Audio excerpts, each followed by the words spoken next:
और Kuku TV horror को subscribe जरूर करें। बात 1992 की है, जब दिसंबर की कड़ाके की ठंड में शरद अपनी बीवी राधिका के साथ एक फैमिली फंक्शन अटेंड करने के लिए जैसलमेर जा रहा था। बहुत ज्यादा कोहरा है, कुछ भी दिखाई नहीं दे रहा मुझे आगे। सारी खिड़कियां अच्छे से बंद कर लीजिए ना। हाँ कर दी है, मगर कोहरा आगे कांच पर जम रहा है। आगे किसी ढाबे पर गाड़ी रोककर साफ कर देंगे उसको और वहीं कहीं खाना भी खा लेंगे। शरद लगातार गाड़ी चलाता रहता है, मगर आगे कोसों तक उसको कोई ढाबा नहीं दिखाई देता। हे भगवान, कैसी सुनसान और लंबी रोड है, कोई ढाबा ही नहीं आ रहा। वो तो है, पता नहीं कैसा हाईवे बनाया है, सड़कों पर लाइट्स भी नहीं है। तुम अपने मोबाइल का जीपीएस ऑन करो ना, देखो यहाँ से पेट्रोल पंप कितनी दूरी पर है। अरे पूरा नेटवर्क ही नहीं आ रहा, जीपीएस कैसे ऑन करूं? और थोड़ी दूर और गाड़ी चलाने के बाद उनको मोड़ पर एक छोटा सा ढाबा दिखाई देता है। फाइनली ढाबा दिखा तो। थैंक गॉड, इतने बड़े हाईवे पर बस ये एक छोटा सा ढाबा।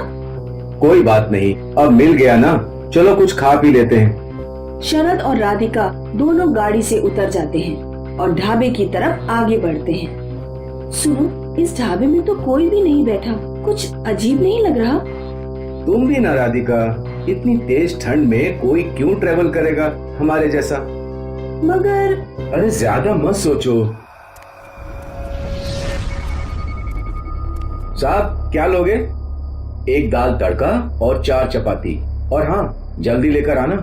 ठीक है साहब, 15 मिनट में लाता हूँ। राधिका आसपास घूर घूर कर देख रही होती है। राधिका, मैं हूँ ना तुम्हारे साथ, ज्यादा मत सोचो। मैं तो बस ये सोच रही थी कि ये नेशनल हाईवे होकर भी इतनी सुनसान क्यों है? ना प्रॉपर लाइट्स हैं, ना कोई फैसिलिटी। होता है ऐसा कई जगह, आगे शायद अच्छी रोड मिले, ज्यादा मत सोचो। तभी वेटर उनका खाना ले आता है। साहब आपका खाना। हाँ लगा दो। सुनो, यहाँ से अगला पेट्रोल पंप कितना दूर है? पेट्रोल पंप तो अगले 10 किलोमीटर पर ही है साहब, मगर आप इस रास्ते पर कहीं रुकना मत। रुकना मत मतलब? वो मतलब ऐसे ही कहा मैंने, कोहरे की रात है ना, इसलिए कहा मैंने। शरद और राधिका दोनों वेटर की बात से थोड़ा चौंक जाते हैं और एक दूसरे का मुंह ताकने लगते हैं। अब खाना खा लो और जल्दी चलो यहाँ से। ठीक है राधिका। साहब और भी कुछ लेंगे क्या खाने के बाद? चाय या छाछ? ठीक है, चाय ला देना, रात को जाकर गाड़ी चलानी है। खाना खाकर शरद सामने वाली खिड़की के कांच पोंछने लगता है और पेमेंट करने के बाद दोनों वहाँ से निकल जाते हैं। मगर राधिका के दिमाग में अब तक वेटर वाली बात घूमती रहती है। शरद, इसने ऐसा क्यों कहा कि रास्ते में कहीं रुकना मत? राधिका, अब तुम बहुत ज्यादा सोच रही हो, गाने लगा लो या फिर चुपचाप सो जाओ। दोनों थोड़ा आगे पहुँचते हैं कि उनको एक आदमी और औरत की परछाई भीख मांगती हुई दिखाई देती है। ये इतनी रात को हाईवे पर कौन लोग खड़े हैं? पता नहीं, मगर बहुत ही जरूरत में लग रहे हैं। गाड़ी मत रोकना शरद, मुझे डर लग रहा है। कैसी बातें कर रही हो राधिका तुम? वो लोग जरूरत में लग रहे हैं।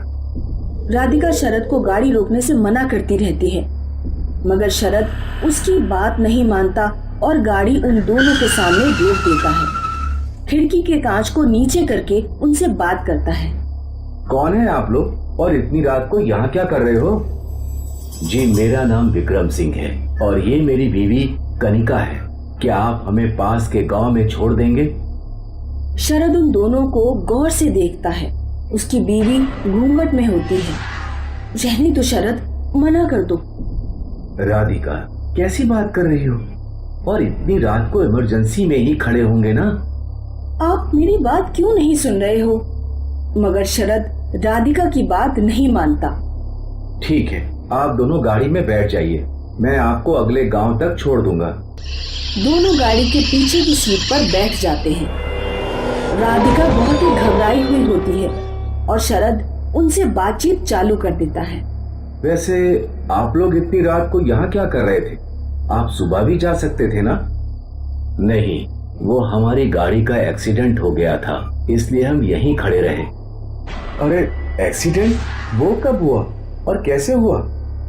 वो आगे एक मोड़ आएगा, उस मोड़ पर सामने से आते हुए एक ट्रक ने हमारी गाड़ी को टक्कर मार दी थी। अच्छा, तो फिर आप यहाँ कैसे आए? यहाँ तो कोई गाड़ी भी नहीं दिखाई दे रही। कितनी देर हुई एक्सीडेंट हुए? हाँ, वो गाड़ी को तो पुलिस ले गई ना। पुलिस ले गई? इतनी जल्दी कैसे? कितनी देर पहले हुआ था एक्सीडेंट? वो 10 साल पहले।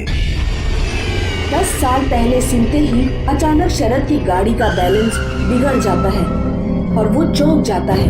वो पीछे मुड़कर देखता है तो उसे 2 भूतिया चेहरे दिखाई देते हैं। राधिका भी चिल्लाने लगती है, मैंने कहा था ना, मत लिफ्ट दो। राधिका, घबराओ मत।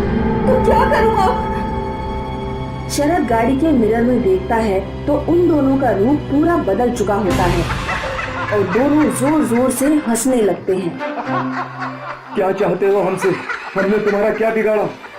तभी आगे के मोड़ पर जब शरद गाड़ी के बाहर देखता है तो उसे खून से लथपथ विक्रम और कनिका दिखाई देते हैं। वो चिल्ला चिल्ला कर मदद मांग रहे होते हैं। कनिका पेट से होती है और अचानक वो खिड़की के पास आकर जोर जोर से हाथ मारने लगते हैं। छोड़ दो, पीछे हटो।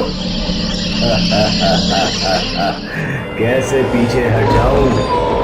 उस दिन हमारी नई नई शादी हुई थी, मगर इतने बड़े हाईवे पर किसी ने हमारी मदद नहीं की। तो हमसे किस बात का बदला ले रहे हो? हाँ, हमने तो आपकी मदद की ना।